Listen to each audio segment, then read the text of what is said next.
Kia ora, good morning everyone, Richard here. Welcome back to the channel. Usually, anamorphic lenses are huge and heavy, so anamorphic lenses are not something that you will want to bring with you when you are traveling. But last year, when I went to Japan to attend the Lumix Global Summit, I bought the Lumix GH6 with me, and I also bought anamorphic lens with me. And not just one, I bought 3 anamorphic lenses with me. No, I wasn't crazy, and actually I wasn't even planning to shoot anything special with the anamorphic lenses I bought. I did that just because the Laowa Nanomorph anamorphic lenses that I bought are really tiny and lightweight, so even though I bought 3 of them, they can all just sit at one corner of my camera bag, and I have no problems at all carrying them with me even when I have to walk almost 10 hours a day. And now, Laowa is releasing 2 new lenses to their Nanomorph series. It's the 65mm T2.4 and 80mm T2.4. Just like the original Laowa Nanomorph, these 2 lenses are also 1.5x squeeze factor anamorphic lenses with Super 35+ coverage. They are perfect for your Super 35, APS-C or Micro Four Thirds cameras.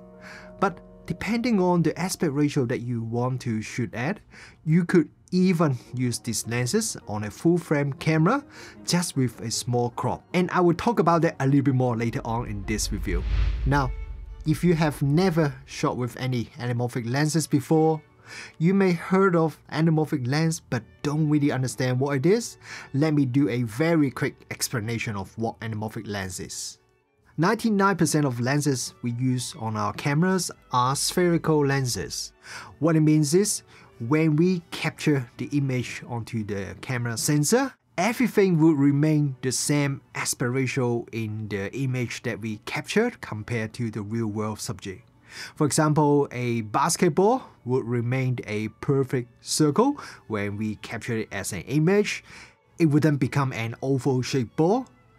Anamorphic lenses, on the other hand, the image captured is squashed or stretched, depends on how you look at it. The aspect ratio captured in the image would be different to the object in the real world. Objects in the image are taller than they should be. Anamorphic lenses were invented back in the film days when people want to record a wide format video that is wider than the standard film aspect ratio. So instead of recording the video using just a small area of the film, we use anamorphic lenses to stretch the image vertically so we could still record the video footage using the full area of the film. And when you play it back, you project the image through another special lens that would de-squeeze the image and make the image to have the correct vertical and horizontal scale, but you get the wide format video. This way, you can improve the image quality as you are using larger area of the film to get better vertical resolution. The amount that you stretch or squeeze the image is called the squeeze factor. So now we know what the squeeze factor is. Let's talk about what it means to us and how to choose the best squeeze factor. In the market, there are anamorphic lenses with different squeeze factor available. Most of them are between 1.33x to 2x. First of all, there is actually no right or wrong or best squeeze factor. It really depends on the camera you use and also the final output that you want. If you multiply your camera's recording aspect ratio with the squeeze factor, then you get the final output aspect ratio. For example, if your camera records 4K video in 16:9 format, which is 1.78 aspect ratio, then when you use it with a 1.33x squeeze factor anamorphic lens, the output video will be approximately 2.36 to 1 aspect ratio. The Laowa Nanomorph lenses, including these 2 new 65mm and 80mm lenses, all have the 1.5x squeeze factor. What it means is, if your original video is 16:9 like the standard 4K output, then that will give you 2.67 aspect ratio, which is just like the old 70mm film.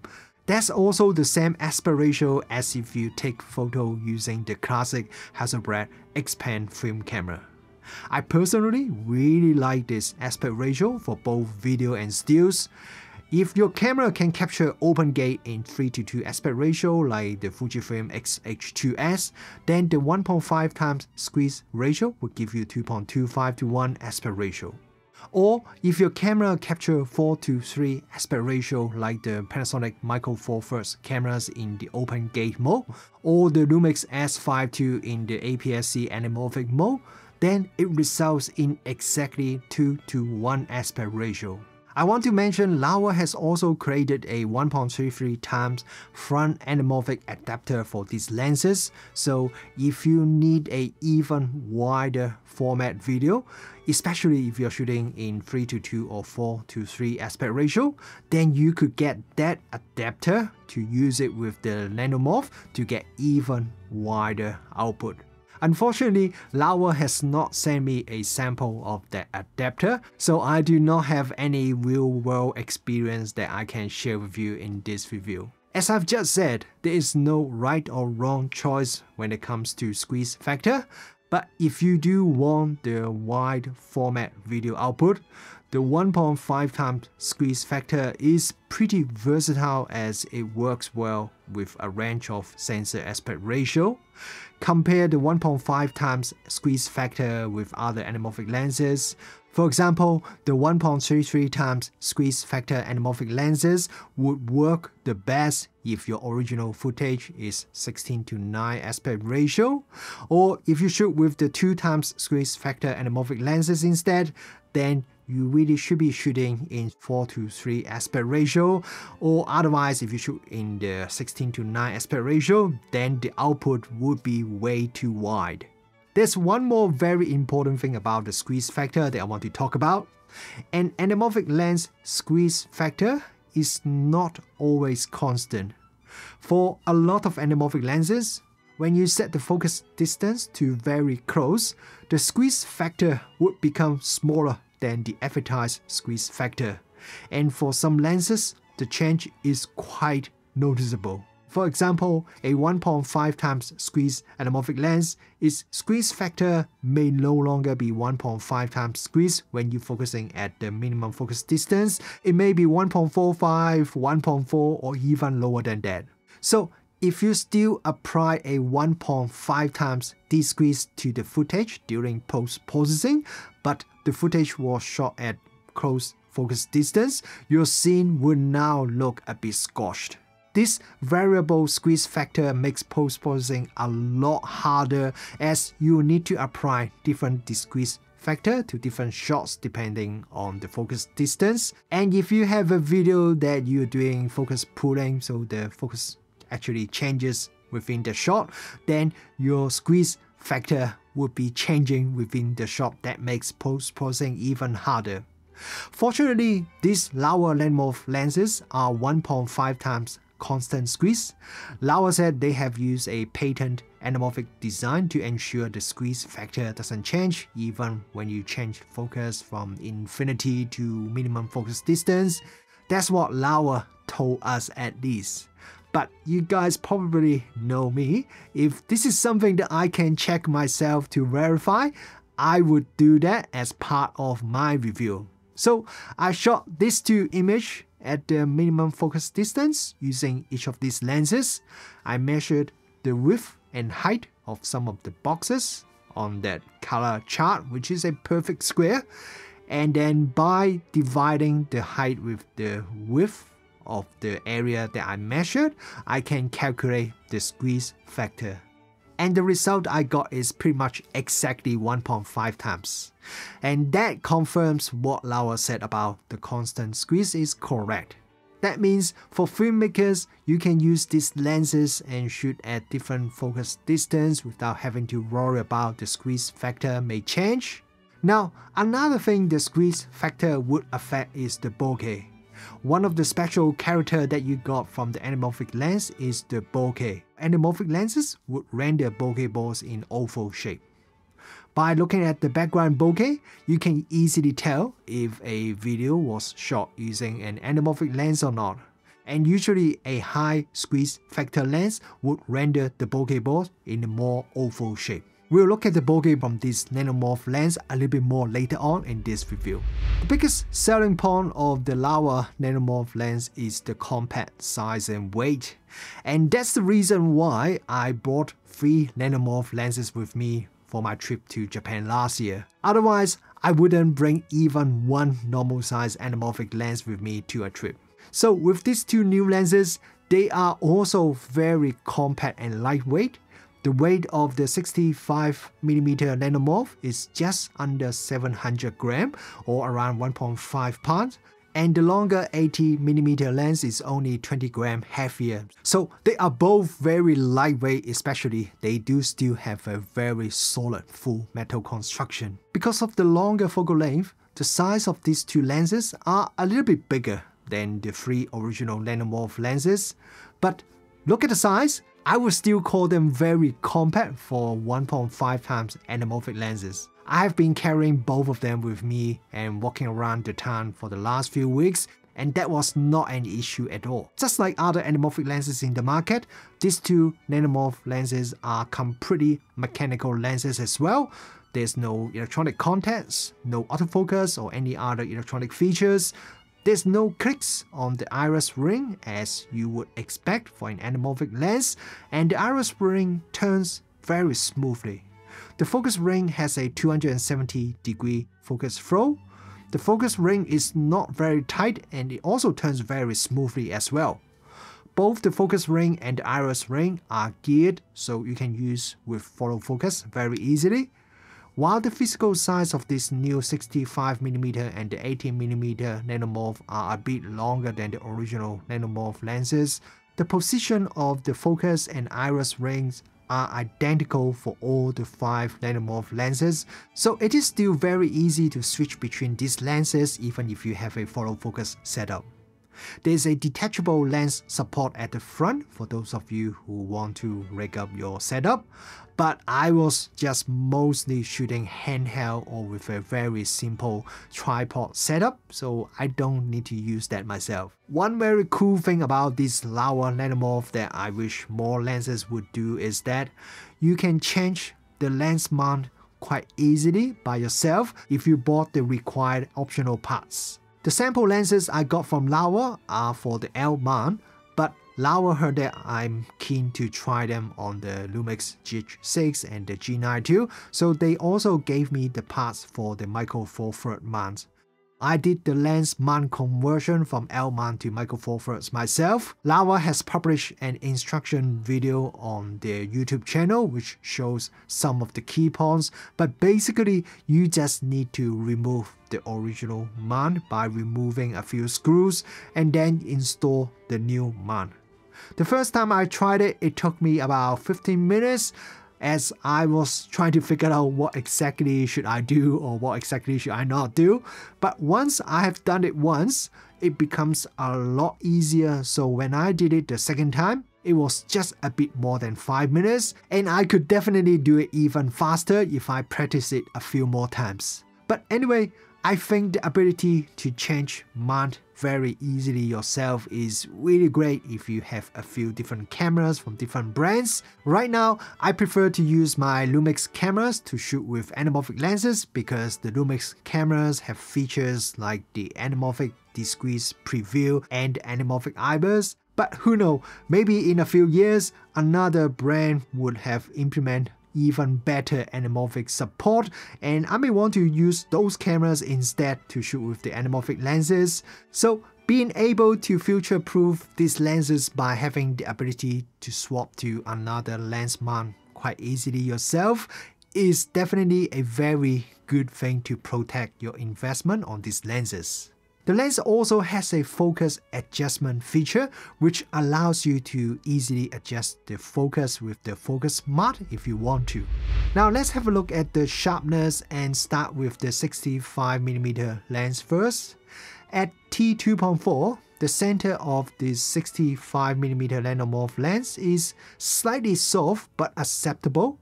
Stopping down slightly to T2.8 would improve the center sharpness quite a bit. At T4, the center sharpness becomes pretty decent. It becomes sharpest at T5.6, then it becomes pretty much the same until T11 when it's starting to become a bit softer due to diffraction. If you look at the corner, at T2.4, the corner sharpness is actually really good, pretty much the same as the center. I'm a bit surprised by that. And when you stop down to T4, then it becomes pretty sharp already.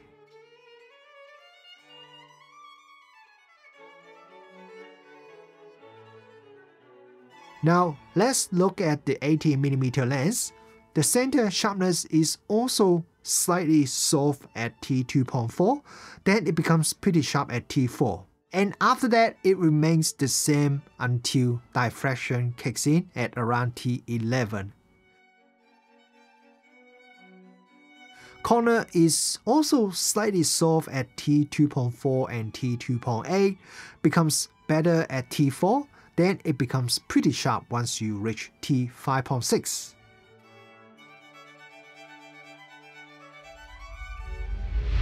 The minimum focus distance of these two Nanomorph lenses is around 70 cm or just under 28 inches, which is really good for anamorphic lenses, especially when you consider the slightly long focal length.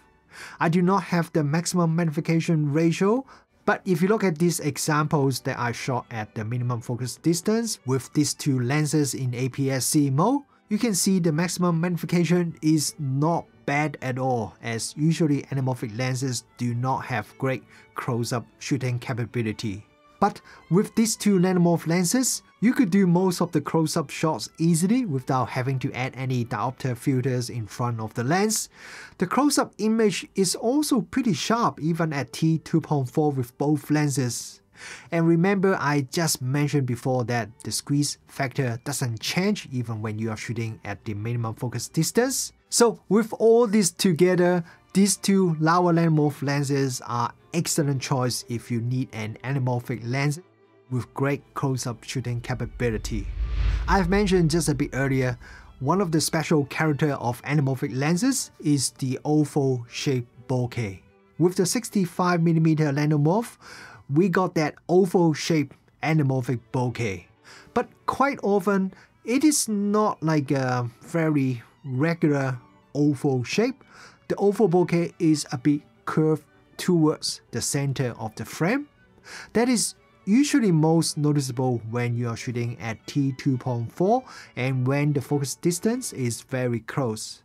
As I stop down the lens, the bokeh would become more like a normal oval shape without the distortion.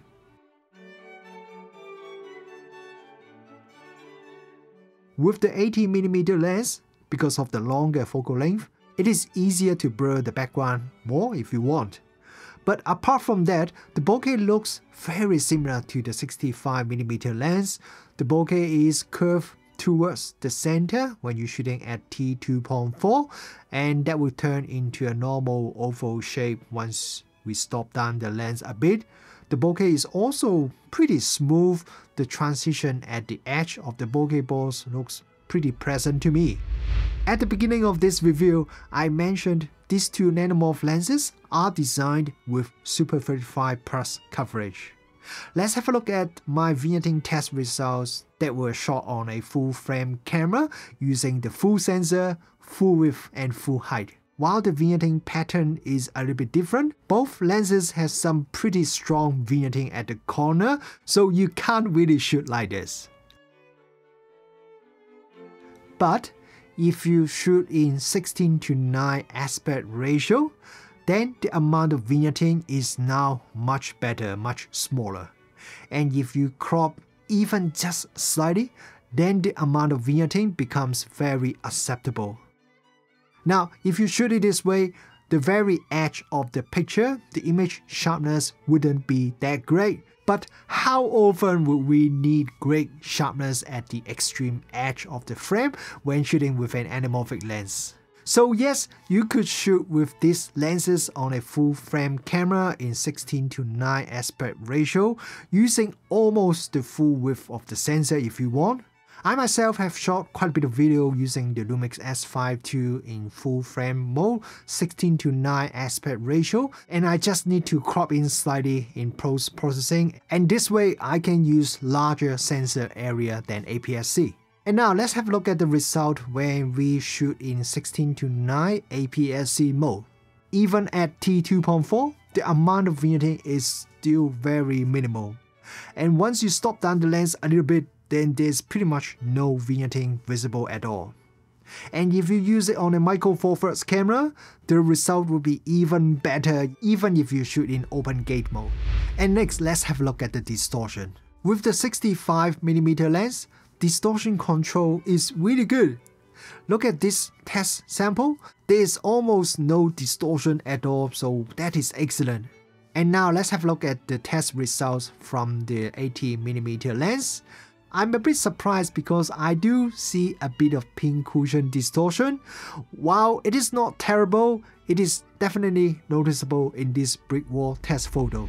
For some people, the long horizontal anamorphic flare is why they want to get an anamorphic lens. While there are a few ways to fake that long flare using different tricks, it's just not quite the same when you compare it to a real anamorphic lens. Now, with these two Laowa Nanomorph, Laowa has actually tuned down the anamorphic flare a bit after hearing feedback from the users saying the flare is a bit too much on their first 3 Nanomorph lenses.